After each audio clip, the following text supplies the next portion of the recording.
ke-20 yang mengutamakan prinsip negara hukum atau rule of law. Baik, yang selanjutnya. Slide selanjutnya. Baik, slide selanjutnya akan dijelaskan oleh teman saya, Graciela nih. Kepada Graciela, saya persilahkan. Oke, terima kasih Alul. Selanjutnya ada pertanyaan nih. Mengapa demokrasi disebut kedaulatan rakyat? Selanjutnya. Nah, tadi kita udah tahu nih, pada zaman kemerdekaan, istilah demokrasi sering disebut dengan kedaulatan rakyat. Kedaulatan rakyat itu merupakan hak, kekuasaan mutlak, tertinggi, tidak terbatas, tak tergantung, dan tanpa terkecuali tidak ada pihak, baik di dalam maupun di luar negara, yang harus meminta izin untuk menetapkan atau melakukan sesuatu. Nah, kita bahas dulu nih. Yang pertama itu demokrasi itu mengalirkan kedaulatan rakyat menjadi kekuasaan dan wewenang. Tadi juga demokrasi merupakan sistem pemerintahan di mana keputusan dibuat oleh mayoritas atau melalui perwakilan yang dipilih oleh rakyat. Salah satunya cara utama penyaluran kedaulatan rakyat adalah melalui proses pemilihan umum,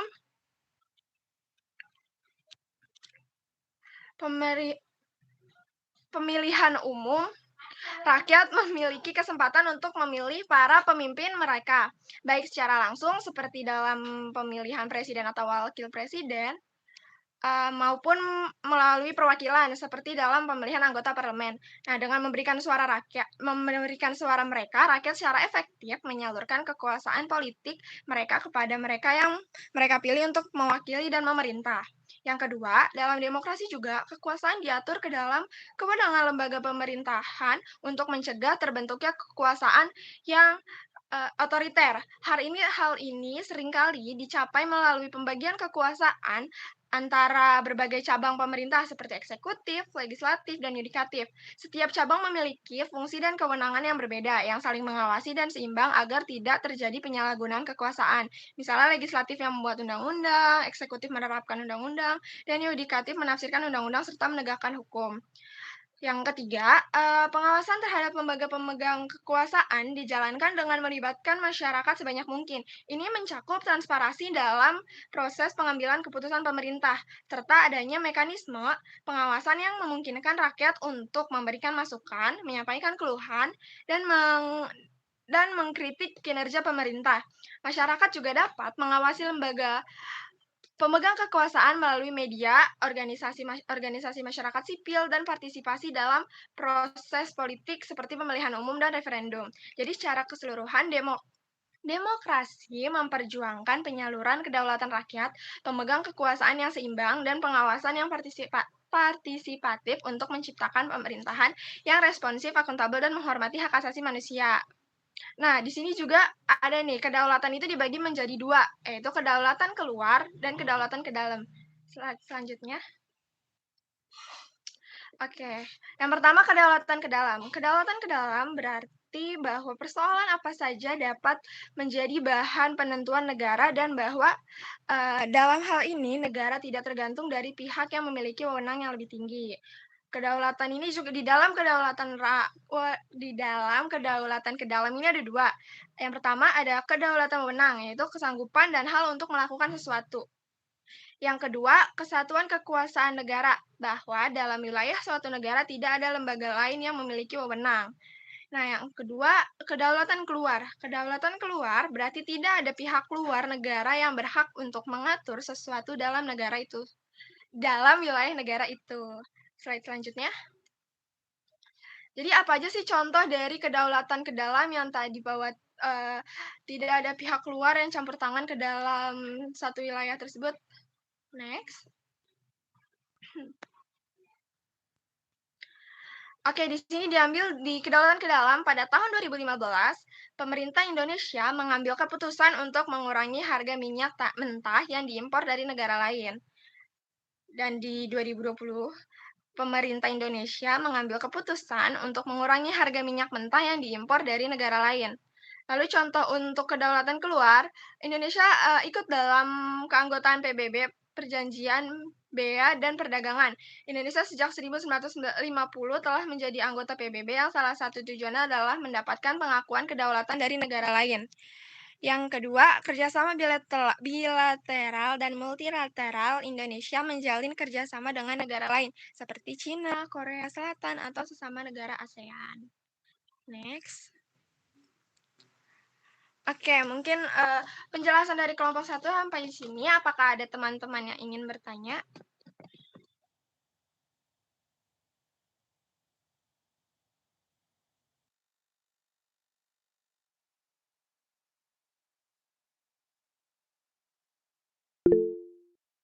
Boleh raise hand ya teman-teman yang ingin bertanya.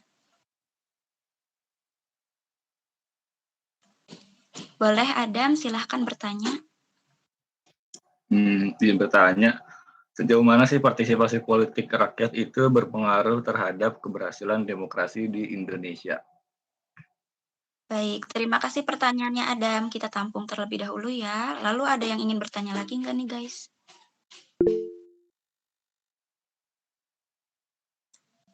Boleh Imelda, silahkan bertanya. Oke, izin bertanya. Jadi, apa aja sih tantangan-tantangan tuh yang dihadapi dalam memastikan kedaulatan rakyat tetap terjaga di Indonesia? Baik, terima kasih pertanyaannya Imelda. Untuk Pak Supriyatnoko, apa kami boleh minta sebentar waktunya untuk diskusi sebentar?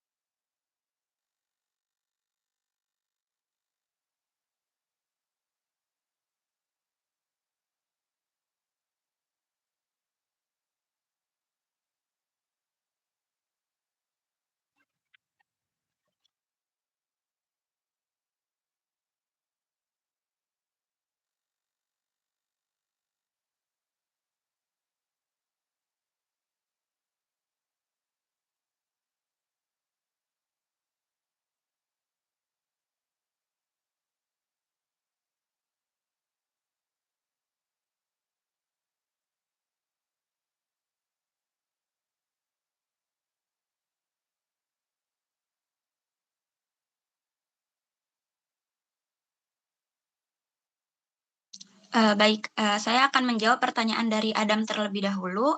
Tadi pertanyaan Adam itu sejauh mana partisipasi politik rakyat berpengaruh terhadap keberhasilan demokrasi di Indonesia.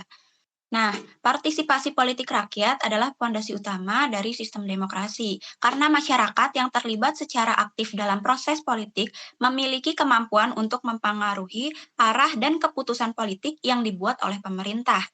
Partisipasi politik rakyat tidak hanya terbatas pada pemilihan umum, tetapi juga melibatkan beberapa bentuk aksi politik seperti debat, demonstrasi, kampanye, dan partisipasi dalam organisasi politik atau masyarakat sipil. Dengan partisipasi politik yang aktif, rakyat memiliki kesempatan untuk menyuarakan kepentingan dan aspirasi mereka, serta memastikan bahwa pemimpin yang terpilih benar-benar mewakili kehendak rakyat. Dengan demikian, semakin tingginya tingkat partisipasi politik rakyat, semakin kuat pula fondasi demokrasi suatu negara.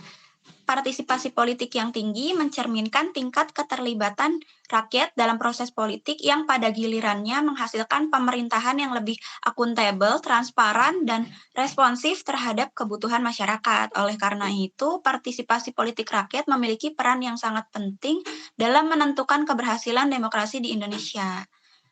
Apakah menjawab, Adam?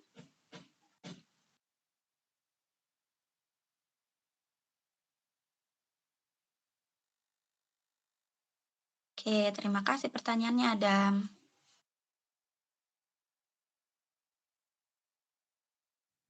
Oke, saya akan menjawab pertanyaan dari Imelda. Apa saja tantangan yang dihadapi dalam memastikan kedaulatan rakyat tetap terjaga di Indonesia? Nah, tantangan yang dihadapi dalam memastikan kedaulatan rakyat tetap terjaga di Indonesia ini adalah yang pertama, keterbatasan akses informasi.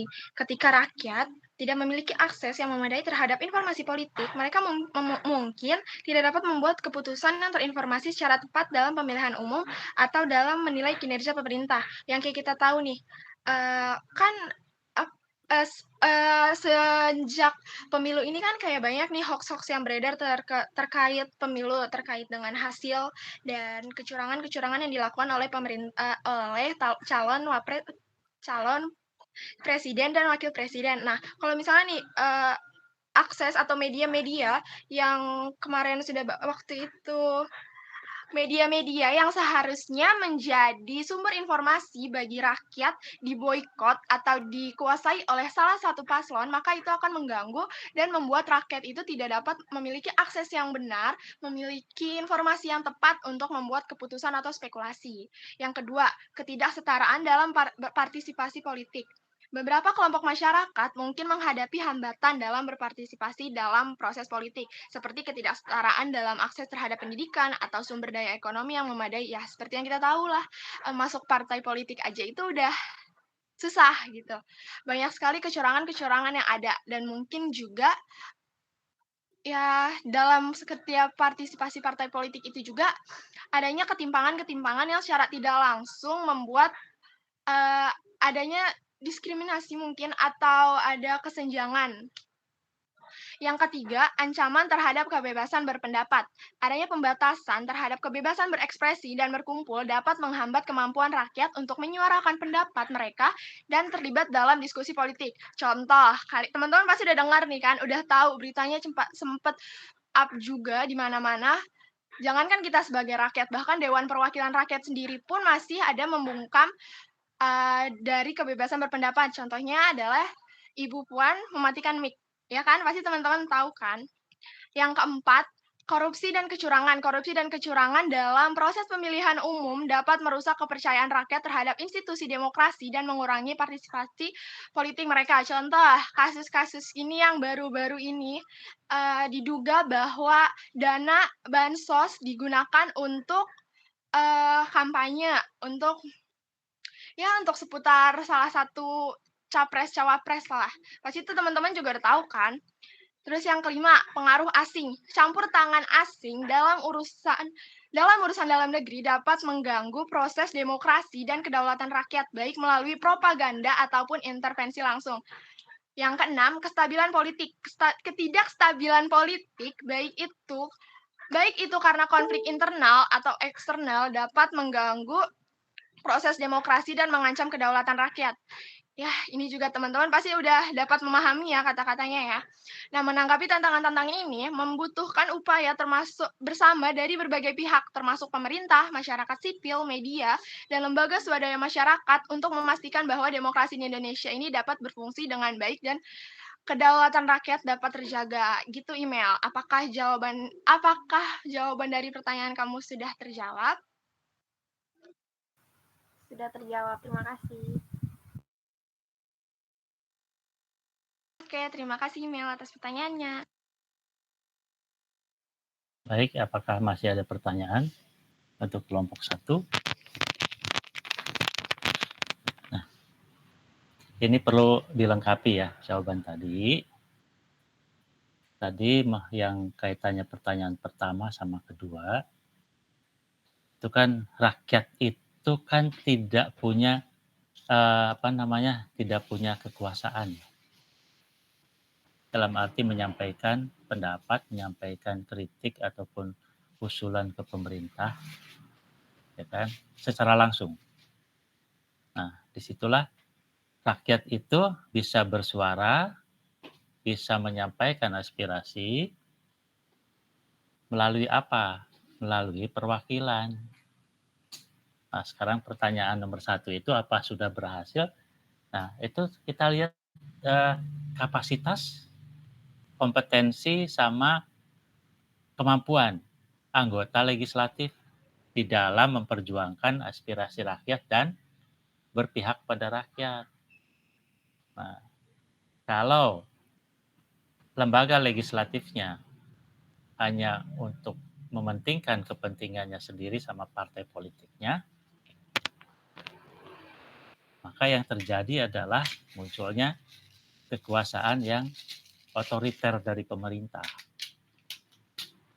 Artinya justru lembaga DPR itu kan sebagai perwakilan rakyat supaya semua aspirasi rakyat itu tersalurkan Karena kan DPR punya fungsi kan, fungsi budgeting, fungsi hak interpelasi, fungsi apa lagi itu banyak ya.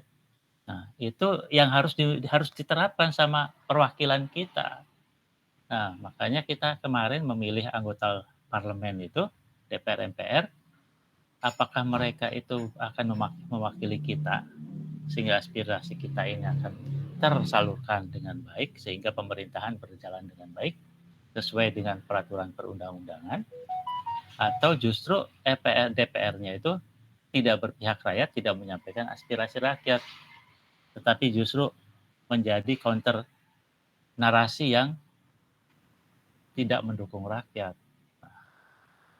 Jadi pertanyaan yang pertama itu, semua aspirasi itu, semua demokrasi itu berhasil ketika aspirasi rakyat itu bisa disampaikan melalui perwakilan rakyat.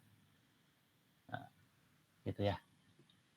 Kemudian yang kedua juga kan akses politik tuh. Masyarakat tadi kan tidak punya akses politik kalau tidak menyalurkannya pertama melalui lembaga perwakilan rakyatnya. Kemudian kedua melalui pemerintah. Oke. Nah, melalui pemerintah tidak bisa langsung. Mungkin kalau secara interpersonal, secara pribadi, karena ada kedekatan misalnya berteman atau apa mungkin bisa. Tapi kan secara institusi harus ada lembaga lain yang bisa menyampaikan aspirasi kita. Tadi selain DPR, ya masyarakat. Masyarakatnya dalam bentuk apa tadi? Dalam bentuk ormas atau orpol. Lembaga swadaya, itu kan ormas. Dan juga organisasi masyarakat yang lain. Dan juga organisasi politik, partai politik. Dan yang keempatnya itu media. Betul. Tadi. Media juga kalau sudah tidak independen lagi, maka sulit untuk bisa menyalurkan aspirasi rakyat di dalam perbaikan atau menuju kehidupan yang lebih baik di dalam pemerintahan. Gitu. Itu tambahannya ya. Kayak kita nih, kayak kemarin contoh mahasiswa berdemo. Masalah yang apa tuh? Masalah contohlah masalah paslon ya. Akhirnya karena mahasiswa kan sebagai organisasi masyarakat juga tidak berhasil karena apa? Lembaga perwakilan rakyatnya tidak mendukung rakyat. Mahasiswa berdemo untuk menuntut penurunan harga, menuntut dan lain-lain itu supaya ada perbaikan, tapi justru lembaga DPR-nya sendiri tidak berpihak rakyat.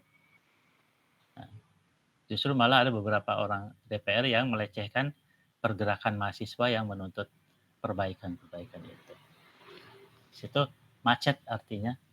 Nah, kalau seperti ini ke depan nih, dengan anggota DPR yang baru masih seperti ini, tidak berpihak ke rakyat, maka ya dikhawatirkan tanda petik. Dikhawatirkan itu akhirnya gerakan rakyat yang berbicara. Seperti terjadi lagi di zaman reformasi. Karena DPR-nya kan tidak berpihak rakyat.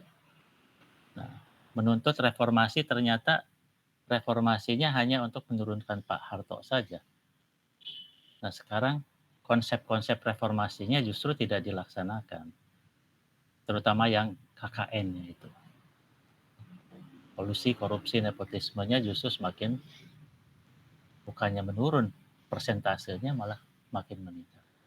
Ini pengkhianatan terhadap reformasi yang digerakkan di tahun 98. Jadi kelihatannya hanya untuk menurunkan Pak Harto saja. Karena apa? Buktinya konsep KKN-nya di sini tidak berfungsi. Itu ya tambahan dari saya. Baik. Sebelum kita lanjut ke kelompok 2, apakah ada yang ingin bertanya tentang materi kelompok 1? Satu lagi kaitannya dengan Magna Carta. Itu kan di Inggris ya. Terjadi di zaman Raja John. Raja John ya 1199 sampai 1216. Mengapa munculnya Magna Carta? Karena pemerintahan Inggris kerajaan saat itu kan otoriter, diktator lah ya, otoriter. Karena kan prinsipnya kalau kerajaan itu bahwa raja itu utusan dari Tuhan. Raja adalah utusan dari Tuhan. Jadi raja itu punya kewenangan untuk membuat peraturan. Bahkan omongan raja pun titah menjadi peraturan. Karena menganggapnya raja itu sebagai utusan Tuhan. Nah, di situ sehingga muncullah kepemimpinan yang otoriter. Yang menentang omongan raja, ya, itu harus dihilangkan kan gitu. Harus ditangkap, harus dipenjara atau harus dibunuh. Di situ kemudian dalam sistem pemerintahannya di kerajaan Inggris waktu itu di zaman Raja John yang kebetulan rajanya Raja John itu terjadi keributan, tuntutan rakyat untuk mendapatkan hak rakyat. Karena apa? Raja John itu kerajaan itu memberikan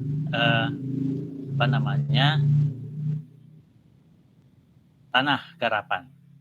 Jadi setiap bangsawan itu ditunjuk raja, kemudian supaya patuh kepada Raja John diberi tanah garapan.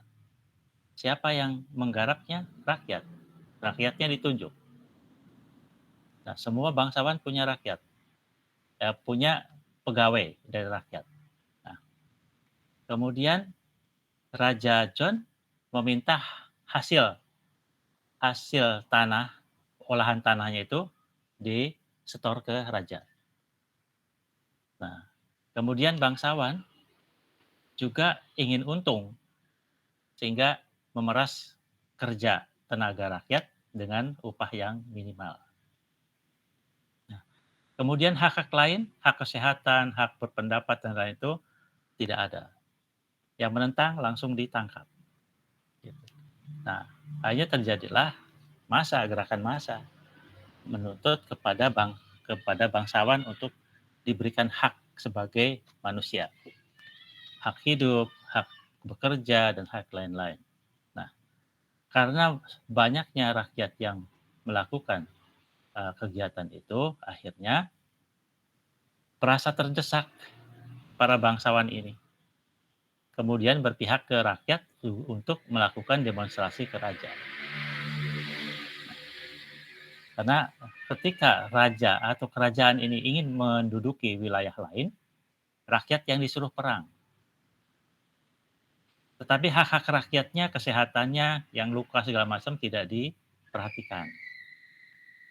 Nah, kemudian kebutuhan pangannya juga tidak diperhatikan. Itulah yang kemudian tuntutan pada raja. Nah, akhirnya sepakat bahwa tadi yang dua itu, prinsipnya kekuasaan raja harus dibatasi dan hak manusia lebih penting dari kedaulatan raja. Artinya hak lebih penting dari kedaulatan raja itu supaya ada aturan. Dan di dalam pelaksanaannya tidak sewenang-wenang. Bahwa titah raja itu sebagai aturan itu tidak boleh lagi. Tapi harus dibuatkan ketentuan, peraturan yang mengatur, membatasi kekuasaan raja yang memberikan hak asasi manusia kepada rakyat. Nah, makanya kesepakatan itu kemudian menjadi nama dokumen Magna Carta. Nah, dari Magna Carta itulah kemudian muncul kontrak sosial. Nah, Magna Carta ini kemudian berlanjut ke kontrak sosial. Kontrak sosialnya tadi yang bersumber pada dua hal. Kekuasaan raja dibatasi, hak asasi manusia lebih penting. Nah, bagaimana memunculkannya? Nah, sejak Magna Carta itulah kemudian berjalan sampai sekarang.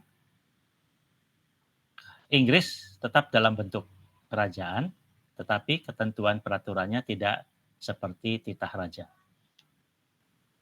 Makanya di situ ada parlemen, ada perdana menteri, ya kan, di Inggris itu.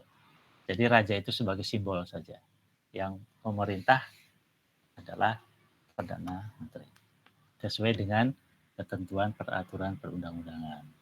Itu. Baik. Apakah ada pertanyaan? Kita lanjut dulu ke kelompok 2. Oke, silakan kalau mau bertanya. Kalau tidak ada, kita lanjut ke kelompok 2.